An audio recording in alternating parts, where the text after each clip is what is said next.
ভাবুন তো, কেউ একজন আপনার কাছে এসে আপনাকে বলল, তুমি যদি 10 বার কান ধরে উঠবস করো তাহলে এই 500 টাকা তোমার। তখন আপনি কি করবেন? আপনি সিদ্ধান্ত নিতে থাকুন, বা সিদ্ধান্ত নেওয়ার আগে চলুন একটা গল্প শুনে আসি, মজার গল্প অবশ্যই।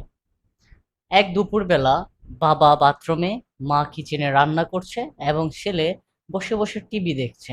এমন সময় দরজার কলিং বেলটা বেজে উঠল। তখন ছেলেটা দৌড়ে গিয়ে খুলে দেখলেন পাশের বাড়ির দাশবাবু এসেছেন। তখন দাশবাবু তাকে হুট করেই বলে উঠলেন যে, বাবা তুমি যদি 10 বার উঠবস করতে পারো তাহলে আমি তোমাকে এই 500 টাকা দিয়ে দিব। তখন ছেলে তো একটি অফার পেয়ে গেছে, এত সুন্দর অফার কে ছাড়ে। সে খুব খুশি মনে 10 বার কান ধরে উঠবস করে টাকাটা নিয়ে নিল। দাশবাবু চলে গেলেন। এমন সময় বাথরুম থেকে বাবা বের হয়ে ছেলেকে জিজ্ঞাসা করলো, কে এসেছিল রে? তখন ছেলে খুব গর্বের সহিত বলল, পাশের বাড়ির দাশবাবু এসেছেন।